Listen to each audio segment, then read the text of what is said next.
Olá, boa noite a todos. Aqui estamos para iniciar a doutrinária da Comunidade Espírita Nova Era do Vale de Quiriçá, Bahia. Agradecemos a Celso Seara e José Alberto pelo convite. E hoje falaremos sobre o infinito amor. Como base, nós temos a mensagem do livro Justiça Divina, pelo Espírito Emmanuel, e psicografia de Francisco Cândido Xavier. Sejam todos bem-vindos, todas bem-vindas para essa oportunidade de reflexão com amor do nosso Pai. Vamos orar.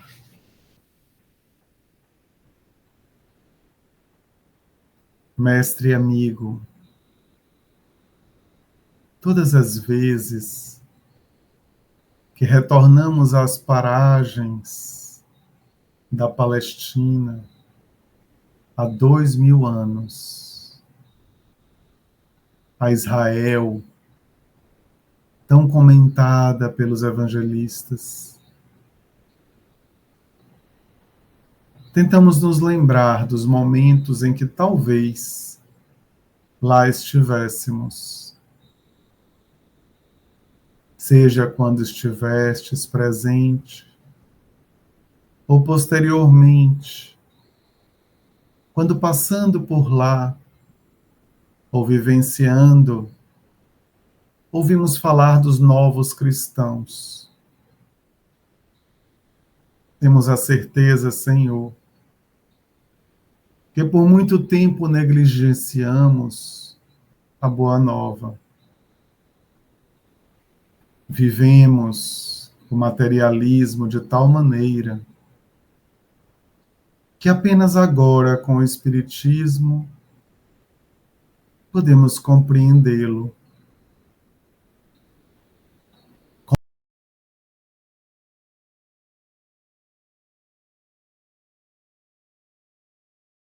E nos oferece de bandeja questões ilusórias, necessidades sofridas, e caminhamos por sendas que não conseguimos dar conta, porque insatisfeitas e insatisfeitos pedimos mais. Eternos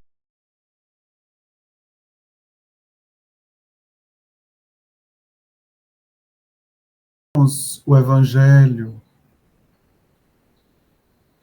e temos a percepção de melhores momentos. Vamos percebendo a satisfação da água, desta fonte viva e eterna, qual ofereceste à mulher samaritana. Muitos de nós ainda oscilamos entre o Senhor e Mamon, mas temos a certeza de que todas as vezes que enxergamos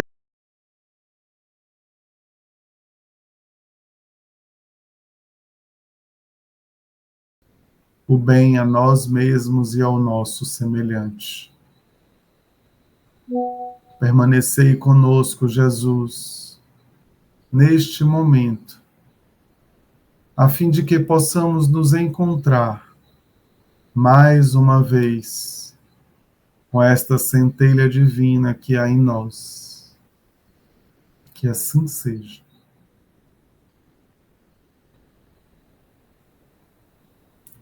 Assim, continuamos a agradecer a presença de todos vocês e daqueles que nos dão a oportunidade de aqui estarmos nessa comunidade espírita, a fim de que não nos esqueçamos de que quanto mais fazemos o bem, mais estamos próximos daquele que nos criou e que é o nosso Pai.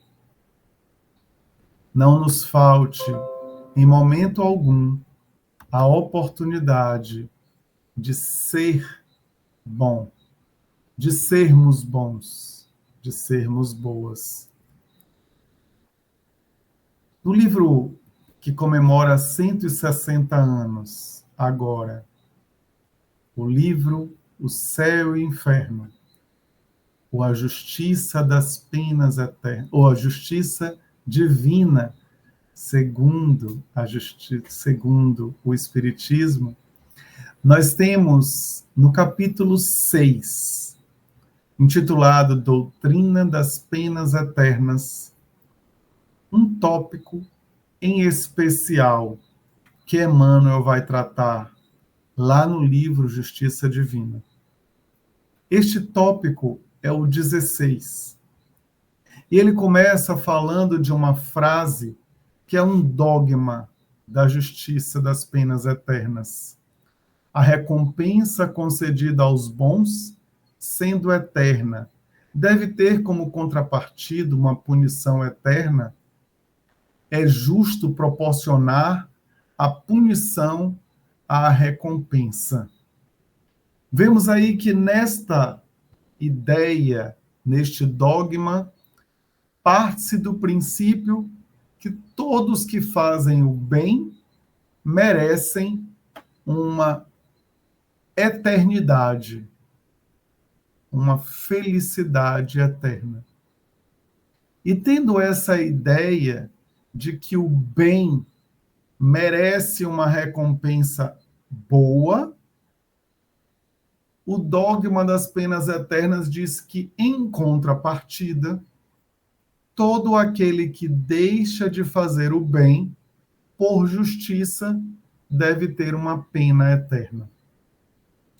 Parte-se aí do princípio de que nós, quando morremos, e tudo se acaba para o corpo físico, havendo a imortalidade da alma, tem-se dois caminhos apenas: ou o paraíso ou o inferno. O paraíso é esta recompensa eterna para aqueles que fizeram o bem. O inferno, a pena eterna para aqueles que fizeram o mal. Mas perguntamos, antes de seguirmos o que Kardec traz como uma refutação em O Céu e o Inferno, Deus criou os espíritos para fazê-los felizes ou sofredores? Será que nós temos uma ideia do que é este paraíso? Ou temos uma ideia do que é este inferno? Uma história oriental ilustra muito bem esta ideia de céu e de inferno que a doutrina espírita nos traz. Conta-se que um velho guerreiro estava no seu habitat, no seu ambiente caseiro, arrumando as coisas. E ele receberia a visita de um jovem guerreiro, ainda em ação. Um jovem que estava sempre a guerrear e a ganhar as suas batalhas. Ao chegar, o velho guerreiro estava ali com as suas preocupações e o jovem pergunta a ele: Senhor, eu gostaria de me explicasse algo que eu não consigo entender ainda. Qual a diferença de céu e de inferno? E o velho guerreiro continuou ali, a fazer as suas coisas, não dando atenção àquele visitante. Ele então acha estranho o jovem e pergunta de novo: Mas, senhor, eu preciso muito saber qual a diferença de céu e de inferno? E o senhor fica aí e não me responde, não me dá a mínima atenção. Espera mais um pouco, não ouve nada e começa a se irritar. Ao que o velho guerreiro olha para ele e diz assim: tenho mais o que fazer do que ficar respondendo a perguntas suas. O velho guerreiro, acostumado com a sua impaciência, retira a espada da bainha e vai atacá-lo. E diz assim: pois então eu vou matar o senhor, porque não me dá a mínima atenção. E então o velho guerreiro olha para ele e diz: este é o inferno. Rapidamente, ele toma por si a sua emoção, o jovem, coloca a espada novamente na bainha, se arrepende daquela atitude e pede desculpas. O velho guerreiro então diz para ele: este é o céu. Portanto, nessa pequena história nós podemos perceber que o céu e o inferno não são lugares externos, mas estados internos, como nós costumamos estar na nossa vida, como nós agimos às vezes no mesmo dia, estando no trânsito, estando no trabalho, no momento de desafio, como nós nos comportamos, da maneira como lidamos com as nossas emoções, com os ataques externos, se já alcançamos a paz interior, permitimos que alguém retire, roube a nossa paz? Então, dessa forma, podemos pensar, refletir nesta questão. Deus criou os espíritos para fazê-los felizes ou sofredores? A refutação que Kardec nos traz é a seguinte: ele diz, Deus cria a alma visando a torná-la feliz ou desgraçada. Evidentemente, a felicidade da criatura deve ser a finalidade de sua criação. De outro modo, Deus não seria bom. Então já começamos a pensar: que Deus é este? Que no passado o paganismo trazia uma ideia de deuses que aparentavam seres humanos. Deuses que tinham um relacionamento com humanos e ali se tinha semideuses como produtos. Deuses que eram punitivos, irados e, portanto, não eram os criadores reais dos espíritos.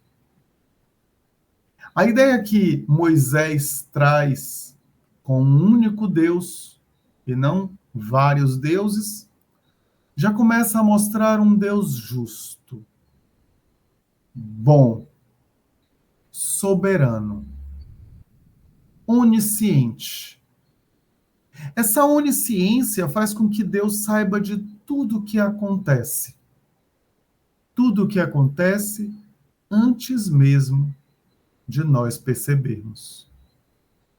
Mas essa ideia de Deus bom vai ser muito diferenciada quando Jesus traz a noção de um Deus Pai, de um Deus de amor, e não um Deus de justiça, entremeado por uma justiça mosaica, olho por olho, dente por dente, faça ao outro o que o outro te fez. Porque Jesus vai dizer, faça ao outro o que gostaria que o outro lhe fizesse. Fazer ao outro o bem tem relação direta com o mandamento maior. Amar a Deus sobre todas as coisas e ao próximo como a ti mesmo. E Jesus, antes da crucificação, ele traz para os seus discípulos: amai-vos uns aos outros, como eu vos amei. Ora, essa ideia paternal de Deus, Jesus traz para si mesmo, perante os seus discípulos e traz uma fortaleza quando ele diz que eu e o Pai somos um e vós sois deuses. Assim vamos caminhando numa percepção de que se Deus é bom, Deus cria os seus filhos para serem bons e para serem felizes. Essa ideia de felicidade tem uma jornada. E então Kardec diz que antes do espírito chegar à perfeição, ele tem lutas a sustentar, combates a travar com as paixões más. Logo, o bom combate, que é aquele combate que é interior, entre o céu e o inferno que está dentro do espírito. Mas ele precisa entender este caminho, como lidar com esta situação tão difícil, porque ele vai se levantar e vai cair inúmeras vezes. E por diversas vezes ele vai reencarnar para encontrar na sua oportunidade de lidar com a vida desafios internos e externos. Na sua jornada, ele vai se fortalecer à medida que ele aprende a lidar com as suas emoções, com os seus sentimentos. Somos criados na Terra para desenvolvermos a nossa lógica, o nosso raciocínio. E todos aqueles que vivem para as emoções, para as artes, para os sentimentos, são considerados frágeis, mas precisam melhorar-se, avançar numa compreensão do que é o bem. Para isso, precisam estudar e autoconhecer-se. Por isso é fundamental a compreensão do bem e do mal. Do bem que nos aproxima de Deus, como disseram os espíritos a Kardec, e do mal que nos afasta de Deus.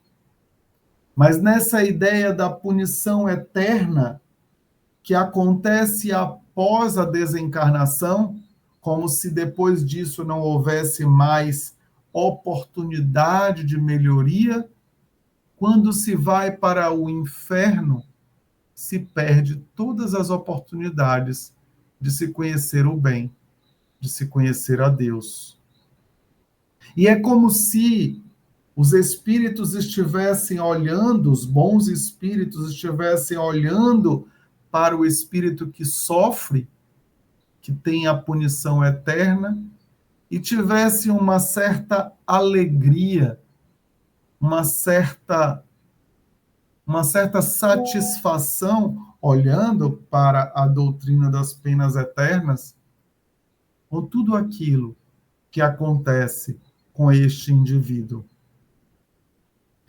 Então perguntamos: Deus, o que é Deus? E lá na questão 1ª a 4ª de O Livro dos Espíritos, Kardec pergunta que é Deus e depois compara Deus ao infinito, porque Deus é eterno. E se Deus é eterno, tem-se a ideia de que Deus é o infinito.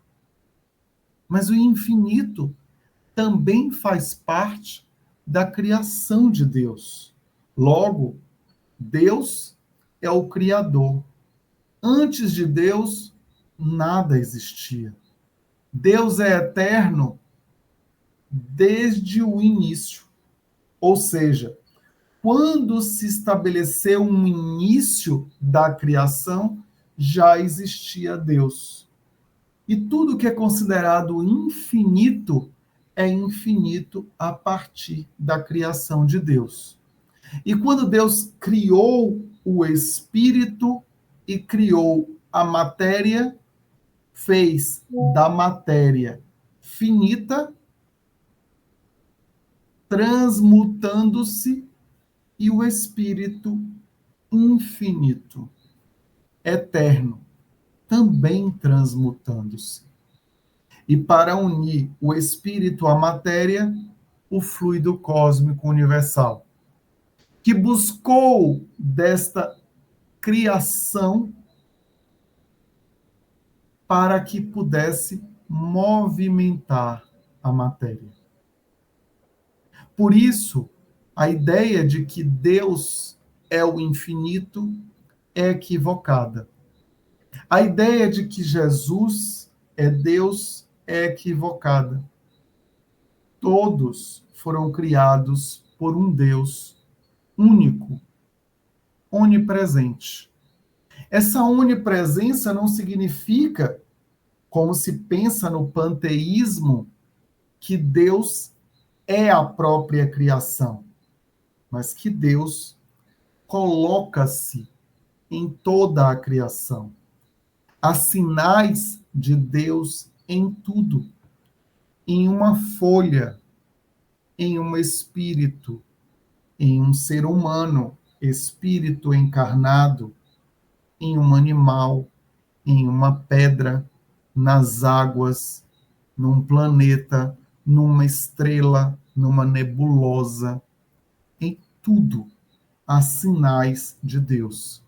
E estes sinais de Deus não são apenas para que nós possamos olhar e enxergar Deus, mas para nós sentirmos a presença viva de Deus, mesmo numa matéria inerte.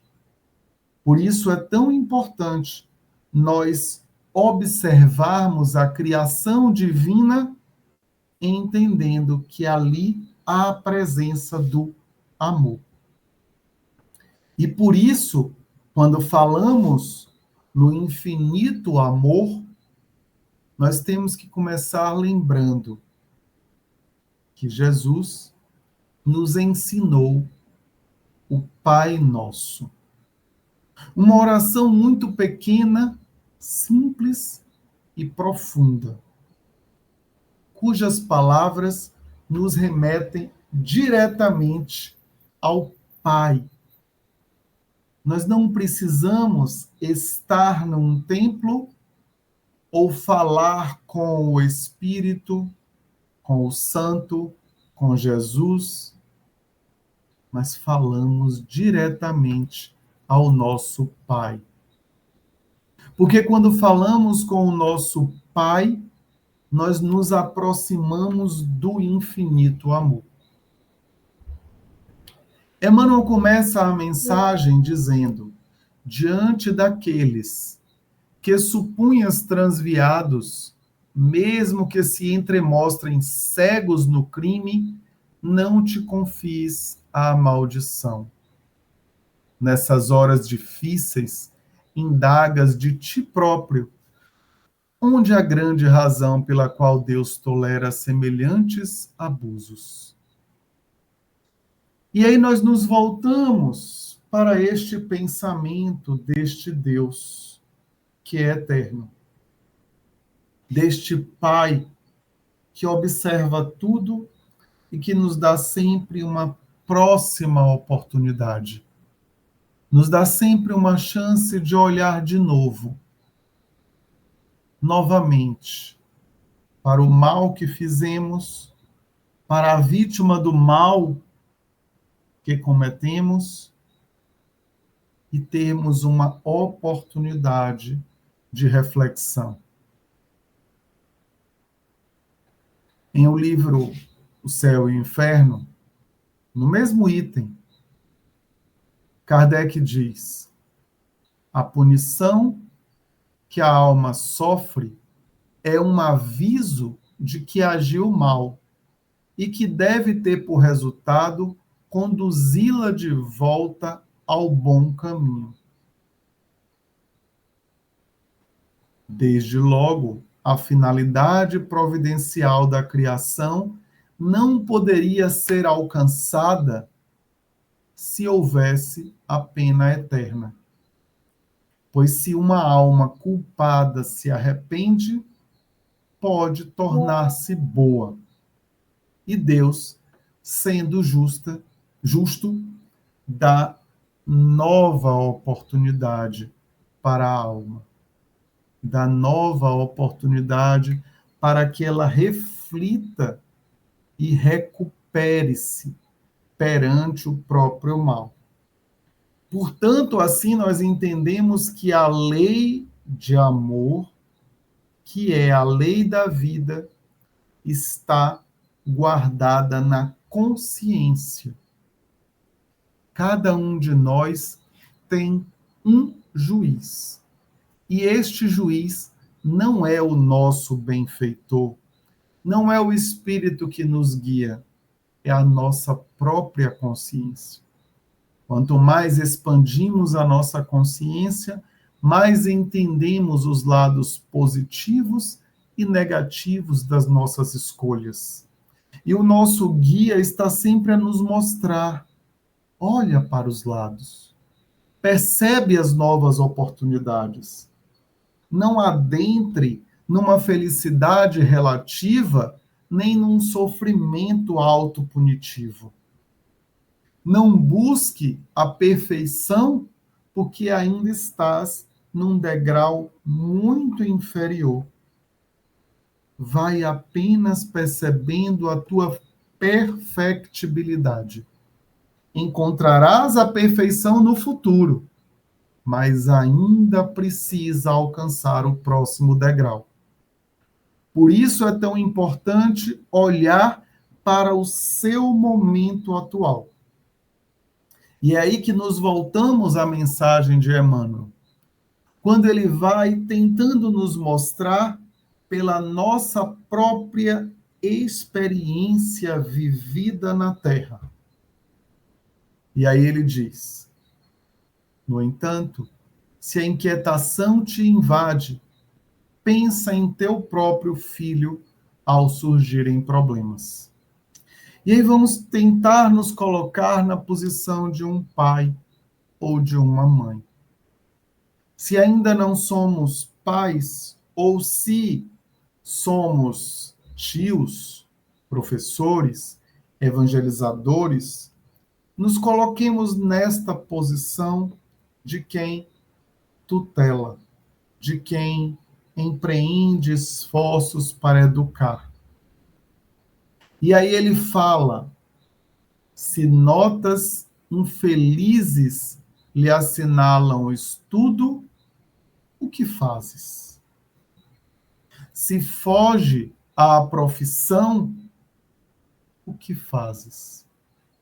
Se aparece doente, o que fazes? Se o vício lhe corrompe as fibras da consciência, o que fazes? Se comete erro grave, o que fazes? Ou seja, em todas as possibilidades de erro dos teus filhos ou dos teus tutelados, o que fazes? Por acaso cometes outros erros por cima? Fazes com ele um mal maior? Ou desejas para ele uma perda de oportunidade, um fim da vida, um fim da oportunidade de melhoria? Em casa, o que fazemos quando um filho erra pela primeira vez? Corrigimos amorosamente. De uma segunda vez, corrigimos novamente. Até que em algum momento, se ele repete o erro e somos impacientes, intolerantes, nós remedamos. Nós, às vezes, punimos. Aprendendo com o passado, cometemos erros punindo. Aprendendo com a educação mais moderna, nós corrigimos com amor, com paciência, e vamos tentando ensinar de uma nova forma, dando novas oportunidades de acerto. Às vezes a punição é retirando algo, para que ele perceba que ele não pode ter benefícios se ele não faz as coisas como deveria fazer. Este aprendizado nos acertos e erros faz com que ele seja melhor a cada dia. E mesmo que ele pirrasse, mesmo que ele tente fazer de novo as mesmas coisas, ele vai se conduzindo melhor aos poucos, porque ele percebe que ele está tendo ganhos, recompensas temporárias, gerando mais hormônios de prazer, para que ele perceba que todas as vezes que ele acerta, ele se aproxima da alegria, da felicidade, do bem. Assim, a gente vai ensinando em casa e ele vai para a escola. Ele cresce. E ele aprende que na escola, todas as vezes que ele faz alguma coisa errada, ele tem punições educativas. E ele não gosta daquilo. Mas se em casa ele já aprendeu que todo erro merece uma nova oportunidade para acertar, ele vai requerer na escola uma oportunidade para acertar. E não vai repetir os erros sem querer uma oportunidade melhor. Então, se na escola tradicional ele tira notas baixas, nós vamos dar a oportunidade, segundo Emmanuel, dele acertar repetindo o ano ou repetindo a prova, para que ele possa aprender estudando. Ele não conseguia aprender antes, ele vai ter nova oportunidade para aprender. Se o ensino é menos tradicional, nós vamos ver outras oportunidades para que ele desenvolva outras inteligências e possa entregar resultados melhores do que apenas pela lógica, pelo raciocínio ou pela escrita. E ele vai aprendendo a ler, aprendendo a fazer contas, porque neste modelo educacional ele tem outras maneiras mais interessantes de aplicabilidade dos seus conhecimentos. Então ele vai crescendo e chega a hora dele fazer uma escolha profissional. E este espírito encarnado, esta alma, não sabe ainda o que escolher. Faz uma escolha apenas pelo dinheiro e trabalha num lugar que o desemprega rapidamente por motivos de lucro, porque prefere ter lucros do que ensinar um novo profissional, porque prefere enxugar a máquina, como costuma se dizer, da indústria, ou as lojas com menos vendedores, e aquela pessoa fica de lugares em lugares, de empregos em empregos, ou vai tentar um subemprego vendendo uma coisa aqui e ali e não escolhe uma profissão. E então o pai dá uma nova oportunidade até que ele se perceba escolhendo a sua profissão, estudando para se aperfeiçoar, se especializando naquela profissão. Então, os tutores vão dando novas oportunidades para que o espírito se desenvolva na sua profissão. Os evangelistas dizem que Jesus aprendeu o ofício do seu próprio pai. Assim aconteceu com João e Tiago. As pessoas aprendiam o ofício dos seus pais e das suas mães e iam repetindo na tecelagem, no cuidado com a casa e com a família, na pescaria, e assim com o passar do tempo, na indústria, na lavoura e todos os aprendizados que temos até hoje. E ele continua assim. E Emmanuel fala, mas se o seu filho aparece doente, o que você faz? Busca o remédio para que ele desenvolva as suas próprias forças. Mas se ele tem vícios, e esses vícios corrompem as fibras da sua consciência, o que você faz? Você corta os braços, como dizia à época a lei de Moisés? Ou você atenua o sofrimento dele com o seu próprio vício e lhe busca meios necessários para que ele melhore, para que ele diminua o seu sofrimento e se reeduque? Mas se ainda assim, diz Emmanuel, este espírito comete erro grave, você deseja a morte dele? Ou você percebe que precisa ter compaixão para com este indivíduo, para que ele tenha novas oportunidades, sem, contudo, pagar temporariamente pelos seus erros? Eu lembro do filme Irmã Dulce, a Dulce dos Pobres, eu não lembro bem o nome do filme, em que ela tinha um menino que ela conheceu na rua em uma situação muito grave, e ela toma para ajudar, mas ele não pode ficar morando com ela, e ele começa a cometer erros, cometer crimes, até que num assalto ele acaba atirando numa pessoa, a pessoa morre, e ele foge inclusive com o dinheiro do assalto, e os seus parceiros procuram-no porque ele havia fugido. E ela diz para ele a todo tempo: você tem que se entregar. Você tem que devolver esse dinheiro e você tem que se entregar. E ele se entrega quando ele tem consciência, paga pelo seu erro e depois ele é solto.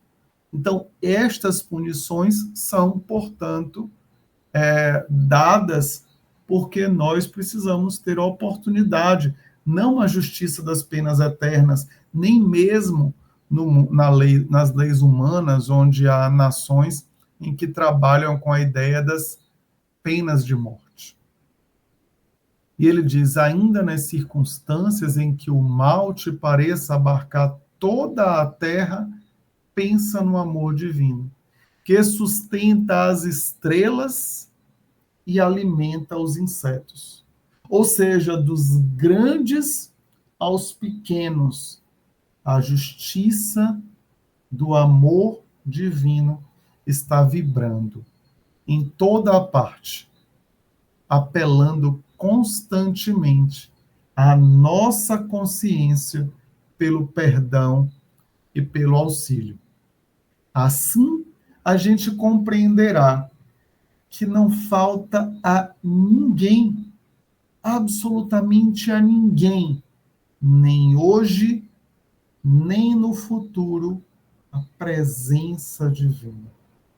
E que todas as ausências, todas as faltas, todas as ausências do bem, todas as faltas haverão de ser reparadas à medida que o indivíduo encontre a possibilidade de acertar. Se ele não encontrar desesperadamente nenhuma possibilidade, ele precisará recorrer aos céus. Da mesma forma, devemos nós recorrermos a Deus, recorrermos aos bons espíritos nos momentos em que falhamos, porque nós precisamos entender que somos espíritos falíveis. Nós estamos agora, essa semana, passando pelo conclave da igreja, né, para a eleição do Papa, e o filme O Conclave mostra justamente estes momentos ali dentro da Capela Sistina, onde os cardeais ficam aprisionados, por assim dizer, enquanto há essa eleição. E a fala do decano no filme é que todos os papáveis, todos os elegíveis, eles são falíveis, mas que serão escolhidos pelo Espírito Santo. Todos poderão ser papas, porém, todos, ao errarem, precisam colocar a mão em sua consciência para entenderem se eles podem exercer o papel, aquela função, sem sujar o nome da instituição. Assim vivemos muitas vezes como trabalhadores da casa espírita, porque nós podemos errar, mas nós precisamos tomar cuidado, porque todas as vezes que erramos com uma atitude na casa espírita, nós sujamos o nome da casa espírita. Nós sujamos muitas vezes o nome do espiritismo. Então precisamos ter cuidado como nos comportamos. E não é porque temos oportunidades novas que nós vamos errar infinitas vezes no mesmo lugar. Mas, se lutando contra as nossas más imperfeições, porque assim disse Kardec, o espírita verdadeiro é conhecido por ele lutar a todo instante, esforçar-se para vencer as suas más imperfeições. Então, teremos novas oportunidades. Então, se lutando contra as nossas más imperfeições, percebermos que erramos de novo nas mesmas coisas, lembremos que Deus é sempre amor, infinito amor, na justiça da sua lei. E nunca, nunca deverá faltar esta compreensão. Este é o mistério do amor. Ele é grande, mas está escondido nas coisas pequenas, disse o padre Júlio Lancelotti. Lembremos que o essencial à vida na Terra, para os seres vivos, na matéria, é a água. Mas o essencial para o espírito é sempre, sempre o amor. Amemos infinitamente. Muita paz a todos e a todas, e muito obrigado pela escuta amorosa, generosa. Vamos orar em gratidão a esta casa, a esta cidade, a todos aqueles que necessitam de harmonia e paz. Obrigado, Pai, por este momento, por onde estamos vivendo, por aquilo que vivenciamos. Que não nos falte paz, harmonia e amor, mas que sejamos nós, condutores das novas oportunidades, quando encontrarmos um irmão caído, uma pessoa que comete um erro no trânsito, no trabalho, e que porventura não saibamos as causas, sejamos quem oferta a mão, a oportunidade de reconciliação. Se nós erramos, que nós sejamos, Pai, sinalizados para o vosso infinito amor, para que nós busquemos a reconciliação e não esperemos de outras pessoas. Permanecei conosco hoje e sempre, que assim seja. Irmãos, amigos e amigas, que nós possamos aqui agradecer a todo instante estas oportunidades Obrigado a esta casa, a Comunidade Espírita Nova Era de Jiquiriçá, no estado da Bahia, no Vale do Jiquiriçá, nessa região cheia de luz, cheia de oportunidades. Obrigado a todos vocês, a todas vocês.